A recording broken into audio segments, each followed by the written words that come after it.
जैसा कि आप देख सकते हैं हमारे सामने दो कसरें लिखी हुई हैं, 2 पूरे 4/7 और 3 पूरे 2/7। हमें इन दोनों को आपस में जमा करना है।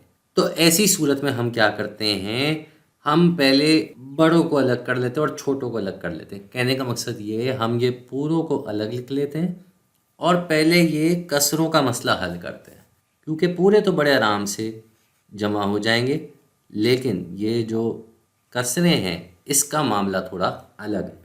तो हमने क्या किया, हमने 2 पूरे को 3 पूरे के साथ अलग से लिख दिया और अब हम इसके आगे बाकी की दोनों कसरें लिख देते हैं। ये 4/7, थोड़ा इसको छोटा कर देते हैं, इतना बड़ा तो है नहीं वरना पूरा ही लगेगा।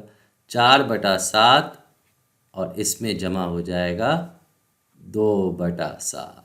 ठीक है जी।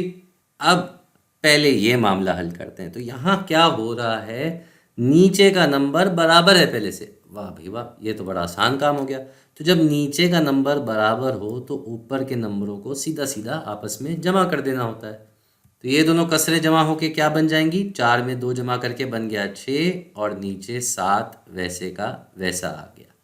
और यहाँ जो ये 2 और ये 3 है, इनको हमें सीधा सीधा आम नंबरों की तरह जमा करना है। तो ये क्या हो जाएगा भाई, ये हो जाएगा 5। 5 पूरे 6/7 हमारा फाइनल जवाब।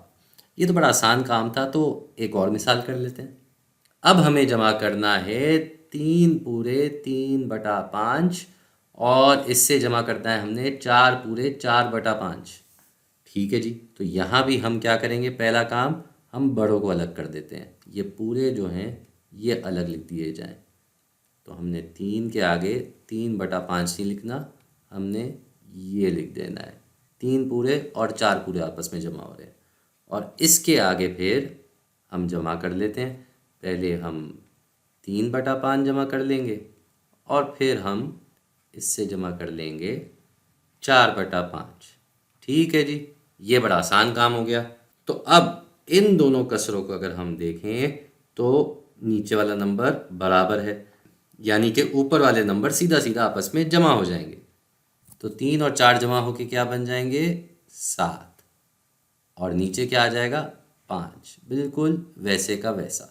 और यहाँ क्या होगा, ये 3 और ये 4 जमा होके 7 पूरे हो जाएंगे। अच्छा जी, यहाँ एक छोटी सी गड़बड़ है, वो ये कि यहाँ मखलूत कसर लिखने के बावजूद, मिक्स नंबर लिखने के बावजूद ये 7 5 से बड़ा आ रहा है। ऊपर वाला नंबर नीचे वाले नंबर से बड़ा आ रहा है। तो ये ज़रा नाजायज़ बात लग रही है। तो क्यों ना हम इसको सही कर दें। तो 7/5 इसका क्या मतलब है, इसका मतलब है कि 7 5 से तकसीम हो रहा है। तो हम इसको तकसीम कर देते हैं, 5 को 1 से ज़रब देते हैं तो 5 आता है और ये 5 जब 7 से कटता है तो नीचे 2 बच जाता है। इसका मतलब ये हुआ कि 7/5 बराबर है 1 पूरे 2/5 के। कैसे, एक दफ़ा 7 में 5 जाता है और बकाया 2 बचता है।